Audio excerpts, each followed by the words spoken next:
We live in an age of constant reactivity. If you look closely at modern society, you will notice that most people are not truly acting. They are simply reacting. They react to headlines. They react to traffic. They react to the economy. They react to the opinions of strangers on the internet. When the world is pleasant, they feel good. When the world becomes difficult, they collapse. They believe they are free, but in reality, their emotions are controlled entirely by external events. They lack the most important psychological master key to freedom: self-control. More than 2,000 years ago, the Stoic philosophers recognized this problem. They compared the undisciplined human being to a dog tied to a moving cart. The cart represents the unstoppable movement of the external world. You can either run alongside the cart willingly, or you can resist, complain, and fight. But either way, the cart will move. The only difference is how much suffering you experience along the way. The Stoics understood something powerful. True power does not come from conquering the world. True power comes from conquering yourself. The ultimate good is not wealth, reputation, or pleasure. The ultimate good is the condition of your soul: wisdom, character, and self-control. To understand self-control, we must begin with one of the most powerful ideas in Stoic philosophy. The philosopher Epictetus explained it simply. Some things are within our control, and some things are not. Our opinions, our choices, our desires, our actions. These belong to us. But our body, our reputation, our wealth, and the behavior of other people do not fully belong to us. Almost all human suffering comes from confusing these two categories. We spend enormous energy trying to control things that cannot be controlled: the weather, the economy, traffic, other people's opinions. When we try to control the uncontrollable, we hit a wall. We feel frustration, we feel anger, we feel helpless. But at the same time, we neglect what we can control: our beliefs, our values, our perspective, our actions. True self-control begins when you draw a clear boundary around your mind. You realize that you cannot always control what happens to you, but you can always control how you respond. Your response is your responsibility. Once you understand this, something powerful happens. Your suffering becomes a choice. You stop letting the external world dictate your internal state. You stop reacting, and you begin responding. But to master this, you must understand how the mind works. The Stoics realized something important. It is never the event itself that disturbs you. It is your judgment about the event.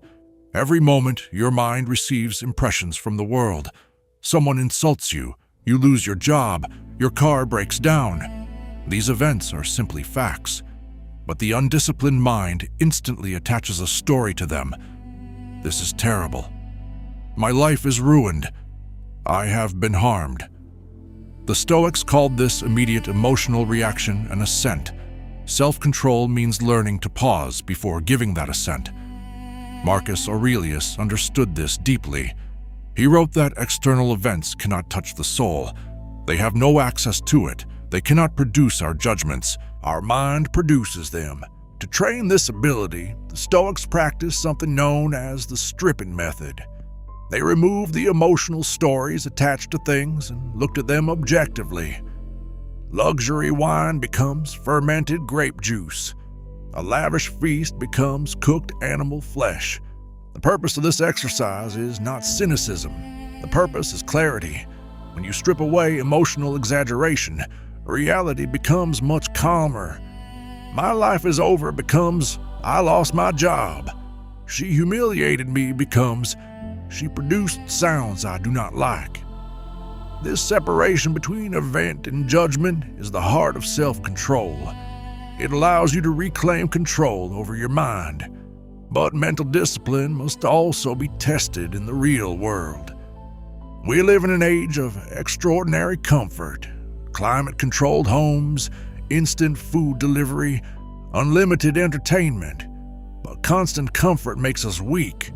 We quickly become used to luxury. We take it for granted, and we become terrified of losing it.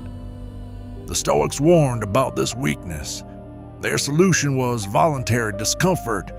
They deliberately practiced small hardships, sleeping on hard floors, eating simple food, fasting, enduring cold weather. Why would someone do this? Because it removes fear. When you discover that you can survive discomfort, the fear of losing comfort disappears. You realize that happiness does not depend on luxury. The Stoics also practice negative visualization. Instead of constantly imagining a better future, they imagine losing what they already had: their possessions, their comfort, even their health. This exercise creates gratitude. It reminds you that everything in life is temporary. Everything you own is on loan from the universe. When something disappears, you do not say, "I lost it." You say, "I gave it back." The Stoic goal was never emotional numbness. The goal was apatheia, freedom from destructive emotions, explosive anger, paralyzing fear, jealousy, obsessive desire. The Stoics believe these emotions come from false beliefs, specifically the belief that external things are true goods, but wealth, reputation, and pleasure are temporary. They are not under your control. The only true good is virtue, your character, your integrity, your rational mind. Once you understand this, you can build what philosophers later called the inner citadel, a fortress inside your mind, a place where external chaos cannot enter. You do not need to escape to a mountain monastery to find peace. You can retreat into your own mind, even for a few minutes each day. Inside that inner citadel, you observe the world calmly. You see the chaos, but you do not allow it to control you. The ultimate aim of Stoicism is freedom, not freedom from difficulty. Life will always contain obstacles, loss, conflict, uncertainty. True freedom is freedom from being ruled by fear, desire, and false judgments. Self-control is not restriction. Self-control is liberation. It is the practice of amor fati, the love of fate. Instead of resisting reality, you cooperate with it. You accept events as necessary parts of the whole. You stop wishing the world were different, and you begin working with the world as it is. Stop waiting for life to become perfect before you decide to be calm. The world will always be chaotic. People will always be imperfect. Circumstances will always change. Let the world do what it will. Focus on what belongs to you. Master your judgments. Control your responses.